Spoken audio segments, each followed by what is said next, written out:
Rishi approaches Theodore, who now has an office in the palace. She thanks him for sparing Camille and Elsie from punishment and also mentions him handling the improvement of the slums. She ends up asking him for a favor that makes him question her thinking capacity. Rish and her maids have been preparing something, and it has finally been completed. After confirming this, she makes a beeline to Arnold's office. As soon as Arnold opens a letter from the Koyol's kingdom, our girl interrupts him. She gathers some courage before announcing that she prepared a room for him in the imperial villa. Arnold immediately concludes that she's scheming, but goes along because it lightened his mood. He gets to the room and really likes it. Because of this, he showers her with praises and confesses that her maids did a good job. She's a bit dumbfounded, but later accepts the compliments without shame. Don't Google what a praise kink is. Rish opens the balcony doors, and a nice wind comes in.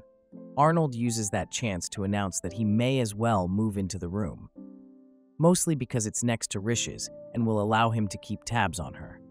She apologizes for her past shenanigans and reminds the prince about his promise to spar with her. He thinks it through and agrees to it. Rish is so surprised and thanks him from the bottom of her heart. She even tells him that his sword work is the best in the world. Is Zoro dead? Does Arnold have a Bankai? Stop the cap. Arnold takes this at face value and heads to the training ground ahead of her. Upon arrival, Rishi meets him with an eye patch, alongside hand and leg restraints, all of which help him mimic handicapped situations on the battlefield. In turn, she restrains one of her hands and offers the prince a deal. If he wins, he gets one wish no matter what it is, and if he loses, she gets to ask him one question that he must answer. They begin to cross swords, and in a short while, Arnold gives her pointers on what she should improve.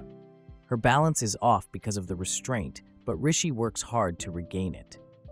Soon enough, Arnold applies the same techniques he used to kill her in her last life, and our girl easily dodges them. Arnold expresses jealousy because he thinks Rishi has someone stronger than him in mind. She disputes this as she remembers what he becomes. He then gives her another chance to come at him, but her attack only gets him to move one step. He simply unhands her sword after this, making Rishi fall to the ground as she breathes heavily. Camille releases the prince's restraints, and Arnold releases that of his wife. He then cashes in her promise by asking her to clear her afternoon in 2 days' time. He plans to take her into town and refuses to tell her what for. The prince notices that Rish isn't getting up. She then admits that her body is still shaking from their mock battle. Arnold easily picks her up, but she's so embarrassed that she screams and flails in his arms. He warns her to stop lest she falls and carries her all the way. As they walk, he requests to know the question she had in mind, so Risha shyly asks for his birthday, amongst other mundane things. What happened to asking for the key to the treasury? The next day, our girl meets the guards packing Arnold's things into his new room. She then asks Oliver about his whereabouts and soon discovers that the prince hasn't slept all night. She tracks him down to his office and offers to lull him to sleep. Soon enough, she successfully gets him into his bed, shuts the blinds, and sits beside him. Unfortunately, it's not enough to put him to sleep. She then gets in bed with him and pats his chest like a child. She gets distracted by his neck scar, so Arnold permits her to touch it. She does exactly that until the prince grabs her hand and comes so close to her that her face turns red. He later quips that he's joking, but Rish thinks more of it, so she exposes her neck and tells him to take vengeance. Arnold half smothers her with a pillow and meets her gaze once again. He then agrees to settle for the shameful expression on her face. All Risha wanted was to make him feel at ease so he could fall asleep. Arnold piggybacks on this and asks her to stay until he does. She falls asleep instead and wakes up frantically when she notices that Arnold is staring at her. She doesn't have time to cause enough of a ruckus because Oliver knocks at the door. The prince throws a cloth over her and drops the curtains around his bed before letting Oliver come in. As the aide gives him updates, he pets Rish's head. After he finally leaves, our girl rushes out of Arnold's room. Elsie then delivers a wig sent over from the Aria Trading Company, and she uses this wig as a disguise to join the knights in training. Call her Rishe Mulan. Miss Mulan actually goes by Lucius during her night training. She had talked to Theodore about it, and he flipped out at the idea at first. Suddenly, he changed his take and offered to use his connections to help her infiltrate the Knights. Theodore looked forward to seeing how his brother would react when he finally found out. Back to the present, and Miss Mulan breathes heavily after getting some basic training. Fritz from Sutena takes a seat beside her and admits that Arnold is the reason why he wants to become a knight. Just then, some zesty dude intrudes on their conversation, and it turns out that he's Count Lawvine, some big-shot commander who will be one of their instructors very soon. Afterwards, Rishi finds a shed where she changes into her usual clothes and comes out pretending like she's been doing the laundry. She keeps up the act with Elsie before changing into something more regal. She meets Arnold soon enough, and they secretly discuss heading into town the next day. A very nosy Elsie asks about it later, and Rish spills the tea. That would have slapped as a maid joke, by the way. They get deep enough into town for Arnold to tell her that she can take off her hood. She does this shyly because she feels overdressed. The prince likes it anyway, but can tell that it was her maid's doing. They head into the market soon enough, and Rish can't hide her excitement. The riffraff notices that she's being too loud, so she composes herself. The prince then checks his pocket watch before taking her deeper into the market. She later feeds him some weird fruit from Koyol's, and the dude makes the same mistake that Adam did. He checks his watch once again, telling his bride that they can't stay in one place lest Oliver's deputies find them. He leads her to a shady jeweler's shop where they meet Mihaela, the proprietor. She presents Rishi with 3 gems and asks her to detect which of them is fake. Our girl can't tell, so she asks for appraisal tools. After looking at them under sunlight, she calls the cops because they're all knockoffs. She doesn't call the cops though. She does the boring thing and praises the knockoffs anyway. It turns out that Arnold wanted to get her a ring for the wedding ceremony, so Mihaela goes into the back room to fetch the good stuff. She tries to complain, but Arnold points out that she wouldn't go along with it if he had come out to plainly request that she pick a ring. Rishi still fights him on this, and the prince declares that his wealth lies idle and that he would like to use it on a present for his wife. She then promises to do her best. It's easier said than done when she's presented with multiple choices. Mihaela gets so bored that she suggests our girl picks a color that she genuinely likes. Rishi finds herself lost in Arnold's eyes, so she asks the proprietor to get her a gem that matches with them. Things take an awkward turn as Mihaela mocks her for loving the prince's eyes. She ends up covering her face in shame even after the proprietor leaves. Afterwards, they look at the sunset from the rooftop. They talk about ring fingers, and Arnold opens up about being convinced that giving Rish a ring would make him feel good. Because of this, she promises to show him immediately it's ready. She then brings up Count Lawvine, and Arnold claims that he brought him to train recruits. Rish is convinced that there's another reason. She breaks down how he has been checking his watch, but hasn't checked since they got to the rooftop. Arnold then admits that he got a letter about someone that can't make it to the wedding wanting to celebrate beforehand. The rooftop on which they're standing has a direct view of people entering the city. From there, Risha notices the carriages of Prince Kyle Morgan, cleverly of Koyol's kingdom. Folks, please do not name your children Kyle. They head back to the palace to welcome their guest, and our girl quips that he must have an ulterior motive. Prince Kyle enters the room soon enough and exchanges pleasantries with Arnold. He then congratulates them on their wedding. Meanwhile, Risha sizes him up in her mind. She remembers how they're rich in gems but poor in food because of their mostly snowy weather. She remembers how Arnold had burnt it down in her last life. In this one, the prince introduces her to their guest, and Kyle is super dramatic as he acknowledges her. Dude even goes on his knees, doling out compliments on another man's fiancée. Arnold just stares down at him with contempt as he suppresses his inner Joe Goldberg.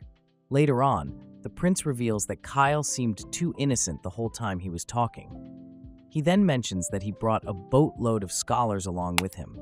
This only excites Risha because she would like to administer some of her medicine to Kyle to help him get better. Arnold plans to throw a welcome feast for Kyle and invites Count Lawvine to meet him face to face just to try and decipher whatever they are planning. You see, Miss Mulan becomes afraid that Count Lawvine will reveal her secret should he attend the feast. Rish kneels in her herb garden, uprooting some plants to make medicine for Prince Kyle. She's still deep in thought when some blonde dude shows up claiming that he never expected the garden to belong to her. Our girl is shocked, not by the statement, but by the person saying it. She recognizes him to be Professor Michel Heaven. Remember him? The guards do their job and query the stranger before them. He then introduces himself and goes on to ask about Rishi. They try to put him in his place, but our girl tells them to ease up. She exchanges pleasantries with this pimp-looking doctor, and the first thing he mentions is her nails. They have some sort of weird herbalist bonding thing, and afterwards, he jokes about her becoming his apprentice if the circumstances were different. She jumps at the opportunity, and Mr. Blonde Pimp likes the idea. He easily deduces that she plans to feed some of her medicine to Kyle, and he isn't against it. In fact, he escorts her to his quarters and tells the Prince of Koyols about the herbal experiment about to be conducted on him. Our girl tries to tell the doctor, to be more courteous, but he laughs it off and declares that he only wants Kyle to get better. In turn, Kyle agrees to undergo any treatment that can guarantee him freedom from his disease. Rish fetches it right away, some purple vial of medicine, which she warns is very revolting. She keeps on emphasizing on how revolting it is, but the pimp thinks Kyle can handle it. Worse off, he pops open the vial and force feeds Prince Kyle its contents. He immediately balls his fist and covers his mouth with his free hand. All Michelle wants is for Kyle to describe what he's tasting. In essence, he explains that it tastes like horse shit. Not that I would know what that's like, but the pimp force feeds him yet another round of the medicine. Kyle is escorted out of the room, and Rish returns to meet Michelle. He hands her a book containing records of his experiments, and our girl lights up like a Christmas tree on steroids. Michelle finds it intriguing that she can understand his work so easily, but Rish is already mesmerized as she reads through the records. In her former life, she and the professor had a scuffle about how to apply a particular compound because of how dangerous it was. As she goes through the records, Michelle's curiosity pushes him to finger taste the medicine Rish made. Just then, Arnold pops in, much to his wife's surprise. No one wants their pimp to meet their husband anyway. She introduces Michelle as a scholar and proclaims that she'll be learning from him. On that note, the doctor introduces himself and gets told that he'll be provided with whatever he needs to teach Rish. On their way back, Arnold drills his wife about working so late into the night, and she claims that she lost track of time. For this reason, he tosses her his pocket watch, which she tries to decline because of how valuable it is. Arnold doesn't care as long as it helps her, and she quips that her herbalist master also used a pocket watch. The prince then asks who Michelle is, and she explains that he's best described as an alchemist. That's gotta be code for pimp. The night of Kyle's party finally arrives, and our girl is doing her best to dress in a way that Count Lawvine won't recognize her. She gets interrupted when her maid brings a letter from Mihaela. Apparently, she got a consultation from an artisan visiting from Koyols, so the ring will be ready sooner than anticipated. She attached a picture of what it will look like, and this blows Rish's mind. Later that night, she quickly exchanges pleasantries with Kyle and leaves him with her husband under the guise of talking with other ladies. She focuses as she blurs everyone out in search of her target. Immediately, she finds Count Lawvine. She resolves that no one must notice that she's avoiding him. She starts by exchanging pleasantries with Lord Wileman, who thanks her for paying his mom a visit. And yeah, his mom is Mihaela, and our girl can't beat the rumors that Arnold is getting her some jewelry. She just blushes and mentions the speed at which the ring will be coming. Lord Wileman explains how gifted Cole's artisans are, but our girl is busy taking note of Count Lawvine. She then notices her husband and Prince Kyle slip away for a chat. Kyle announces that he needs military assistance from Galkine, seeing as Coles doesn't have any. Just then, Risha arrives around the corner to eavesdrop. She overhears Arnold put Kyle down as he asks what Coles will bring to the Empire. Kyle offers gems of the highest quality, and our girl instantly knows that it won't work. It didn't. Arnold easily deduces that the mineral wells of Coyoles have nearly run dry and refers to Kyle's actions as those of a fool. Kyle tries to explain that his life won't last long and that he would like to set things in place before he's gone. None of these work on Arnold. He simply turns his back on his fellow prince, and when Kyle continues to beg, he tells him that he would rather take control of his country than join hands with it. Rish just stands by the corner as she remembers what happened in her past life. Arnold had become the emperor and waged war against Coyoles. From her time in the kingdom, she remembers Kyle was willing to do anything to defend his people. This leaves her thinking of how to get him and Arnold to be of equal standing. Kyle returns to Michelle and reiterates the fruitless events of that night. Weirdly, this brings a smile to the pimp's face. He goes for a night smoke and declares that he has found a sovereign that understands the use of poison, whatever that means. The next day, Count Lavine walks in on the Mulan knockoff, practicing her sword strikes. He tells her that he sees hesitation in them, and she explains her fear of war. In turn, the Count reiterates how he lost his son and then advises her to conquer her fear by standing to fight. She salutes him and watches as the Count leaves. Our girl thinks to herself that she wouldn't like to die in some war, and most of all, she would like to prove that Prince Arnold is not the type of person to take worlds by force. Later that day, the prince drops by to watch the new recruits as they train. She begins to panic and hopes to God that he doesn't notice her. All of that goes down the drain when he corners her and pressures her until she spills everything. To my surprise, he lets her continue under just two conditions. The first is that she rests upon interval, and the second is that she ensures that no one discovers her gender. Maybe Arnold digs the whole boy vibe. She expresses her gratitude for this, and soon enough reveals that she overheard his conversation with Kyle. Arnold instantly predicts her take on the matter and makes it clear that Coyoles is weak and can be taken out by any country at this point. He then reiterates that war will only be a political choice for Galkine, and a good one at that. Risha later returns home. She remembers all the times she met with Kyle, as a merchant, a herbalist, and even as the pimp's apprentice.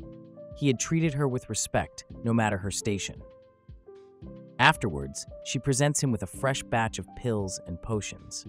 Kyle dramatically offers to take them if they will help better his health. She then reveals that she overheard him and Arnold talking, and Kyle feels shame that she saw him at his worst. Our girl tries discouraging him with stories of Arnold beheading members of the royal family in the last war. Kyle already knew of it and even sees it as compassion. He thinks Arnold killed the bad seeds so as to create a better life for the masses. If this isn't delusion, what is? I didn't expect any less from someone named Kyle, though. Rish goes on to seek an alliance with him so that both of them will work together in getting help from Arnold. Later on, she returns Michelle's records to him and expresses how much she loved it. He takes one look at her and tells her that she's better suited as his apprentice than as an empress. She politely declines, claiming that she's there for Arnold alone. Michelle then announces that Arnold is the perfect candidate for the compound he has been working on, a compound called black powder. He gets so turned on with the idea that Arnold is who he has been searching for, so Rishi tries to paint her husband as the kindest man anyone would ever meet. Michelle then suggests that she helps him meet Arnold, and takes it a step further as he asks to meet him at that moment. When our girl tries to boycott the request, Michelle deduces that she doesn't want them to meet. You see, he had also created black powder in Rishi's past life. She had tried to warn him about the amount of doom it would lead to, but all the professor cared about was seeing the kind of change his creation could cause. Rish walks away frantically, thinking about how to quickly get Coyoles and Galkine to form an alliance. Her thoughts are interrupted when Theodore grabs her hand and whispers that he heard about Arnold discovering that she dressed as a boy. He then takes pride in his retainers and how good his information networks are. Our girl has an idea and asks to use Theodore's retainers. He gets super interested when she says it's for a rebellion against Arnold. Michelle stands alone outside as he thinks about his dreadful past. His father blamed him for his mother's death and called him a harbinger of misfortune. He later discovered that he could easily understand things, so he read extensively. His dad then introduced him to his colleagues, and they let him into the lab. Michel easily made a bunch of chemical ways to kill people, and soon a war broke out. Unrelated events, mind you. His dad and other lab scientists lost their lives, and much later, the pimp created black powder as a way to destroy everything, especially dudes named Kyle. Okay, you got me. It's personal. Rish soon joins him outside and asks again if he's not giving up on handing over the black powder. Michel is hell-bent on it serving its purpose, which is destruction. He apologizes for upsetting Riche and then walks away from her. She just stands there thinking up ways to stop this crazy alchemist. Our girl is busy concocting a letter to someone. In it, she reiterates her alliance with Prince Kyle and her plan to stop Michel from showing Arnold the power of black powder. She easily gets distracted by a bunch of fireflies roaming the night, though. As she admires them, Arnold comes out of his room and asks what they are. She explains that they're fireflies, and the prince immediately suggests exterminating them. Our girl fights him on this and makes him understand that they're beautiful. For some reason, the fireflies flock towards Arnold, so he tells Rishi to join him since she likes them so much. Without thinking, she climbs onto the balcony railing and jumps to Arnold's side. He reflexively drops his sword to catch her, but she makes the jump easily. She falls shy in his embrace until she peels herself off of him. She then hands him his sword, and he points out that she could have used the door. This sounds like a revelation to her, and Arnold quips that it's just like her to take the shortest route. She asks him why he's with his sword, and it turns out that Arnold has PTSD from the war, because why else would you think fireflies are enemy torches? Soon enough, Rish gets lost in his eyes and has no idea when she tells him how beautiful they are. He tells her that he got them from his dad and wanted to gouge them out as a child. He declares that they're not things that Rishi should gaze at with such admiration. To him, fireflies represent wartime fires, and the capital below fills him with repulsion. Basically, he's a killjoy and still blames his father for it. Our girl tries to change the way he looks at things, but he claims that he has no need for such sentiments. He goes as far as threatening to discard her if she becomes an impediment. Arnold talks about her plan with the Koyol's kingdom and pleads with her not to make him cast her aside. This doesn't faze Riche. Rather, she tells him that she will continue to achieve her aims as his wife. She threatens to find a way back into his life should he break off their engagement, promising to apply as a maid or dress as a man and apply as a knight or even come back as a herbalist. All in all, she promises to find every way to see him. Guys, I think she was in a psychiatric facility in her fifth life. She then grabs his face and reiterates that his eyes are the most beautiful in the world. Mr. Killjoy simply tells her to get some rest and then disappears into his room. The next day, Michelle roams around town in search of something and has no idea that he's being followed. Meanwhile, Prince Kyle presents Rish with the finely ground metals that she requested for, and she expresses her gratitude. He then reveals that he has managed to book one more chance to talk with Arnold and asks if it'll be enough to convince him. Our girl quips that she isn't sure, but promises that it'll at least make him listen. She returns to her room and makes use of the ground metals.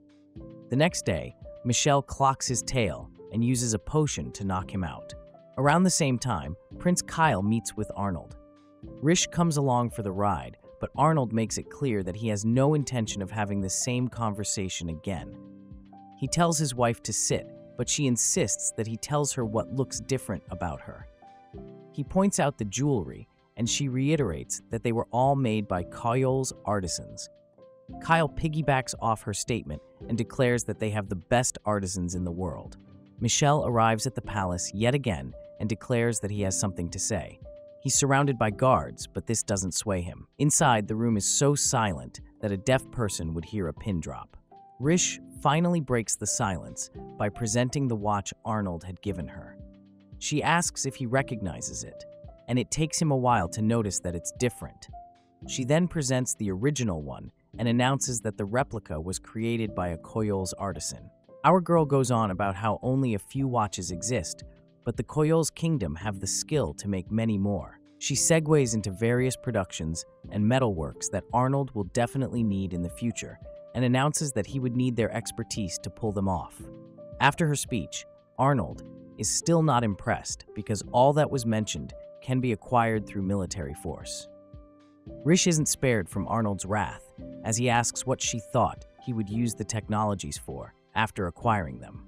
Prince Kyle accepts the brunt and reiterates how Arnold showed respect to enemy nations during the war.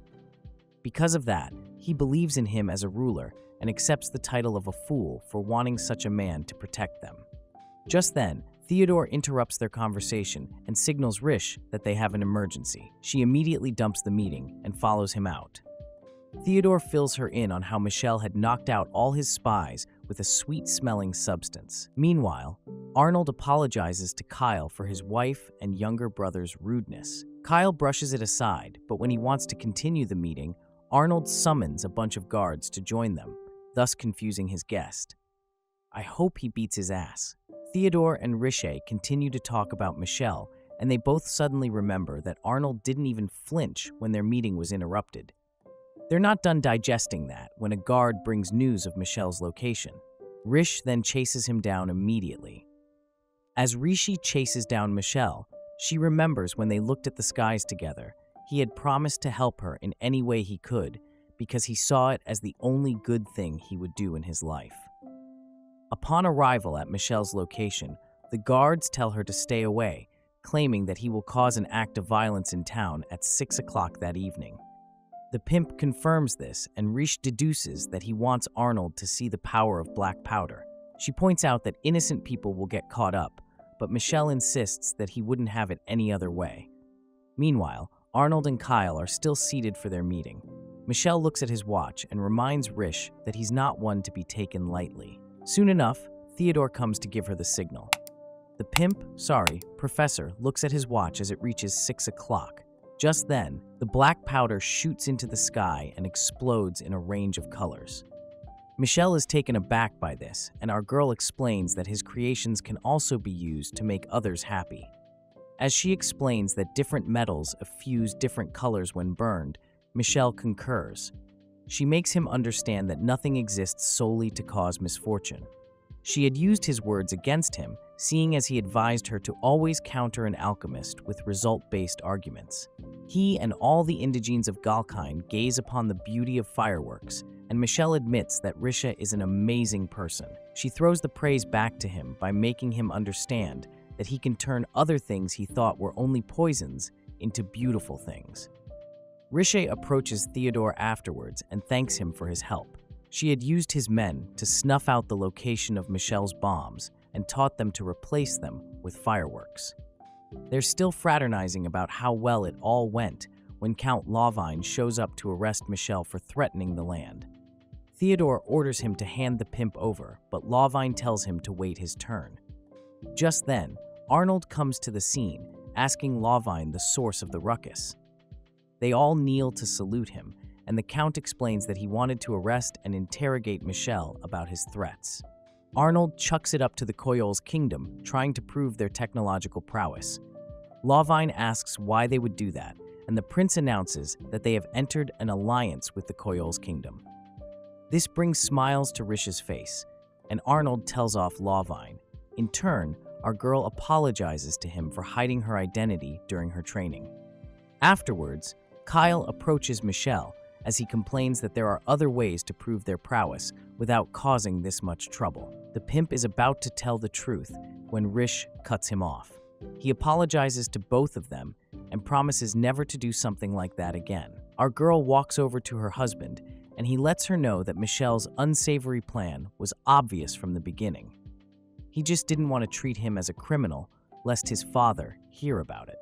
Rish then offers to give him the full gist later, so he can choose what to do with the professor. Arnold quips that he may kill him off, but our girl whispers in his ear that Michelle was the one who created the pocket watch. She asks if such a man wouldn't prove useful in the future. The prince is simply amused. He could see it on her face that she was confident about him being convinced.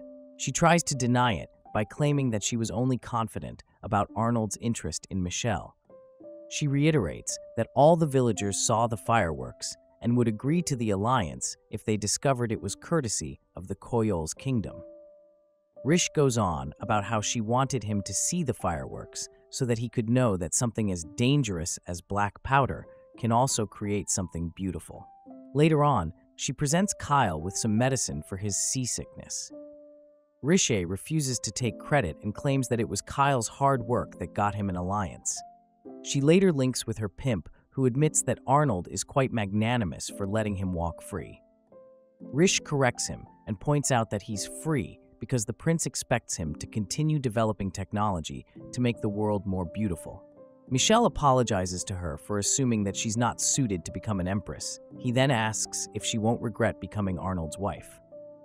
Our girl only tells him that she's most curious about Arnold and that he's the only one she wants to know more than any research. They then part ways for the foreseeable future. The next day, Rish reports to Arnold about Michelle leaving and gathers the courage to present the ring box to him. She claims that she wanted both of them to see the finished piece, but Mr. Killjoy reiterates that it's unnecessary. He had only asked permission to gift her a ring and feels like he would overstep if he asks for anything more. He claims that it's her choice to wear it, but he wouldn't force her if it's not up to her standards. If only he would shut up. Get him, Rish. Homegirl lashes out at him, pointing out that she had her third finger sized because it is tradition to place a marriage ring on it. She yells that she'll wear it everywhere and declares that she wants to wear it for the ceremony too. She draws close enough to Arnold to make him worry about getting knocked out. She then calms down and explains that she's been doing everything in her power not to wear the ring without him. Rish pushes it in his direction and pleads with him to put it on her finger even without gloves on. Arnold takes a deep breath, to stop himself from wetting his pants. He then picks up the ring and walks up to his bride. He pulls her hand and has her sit down before going down on one knee and kissing her ring finger. Gently, he asks if he can touch her. She turns red in the cheeks, but manages to give permission. She holds her breath and even closes her eyes as Arnold slides the ring onto her finger. Afterwards, she begins to breathe again, and the prince tells her to take a look. She gets emotional as she stares at the ring and confirms that it really is the same color as Arnold's eyes. The prince admits that the ring puts him in a much better mood than he expected. Rish then asks that they take a trip to see more beautiful things around the world. Arnold claims that he has found one thanks to her, but she's too dumb to know what he means, so he just pats her head. Although Rish has seen only slight changes, she's hopeful about the future she'll make with Arnold. In her 7th life, this has become her one sole mission. If you enjoyed the video, make sure to subscribe and join our community Discord from the link below.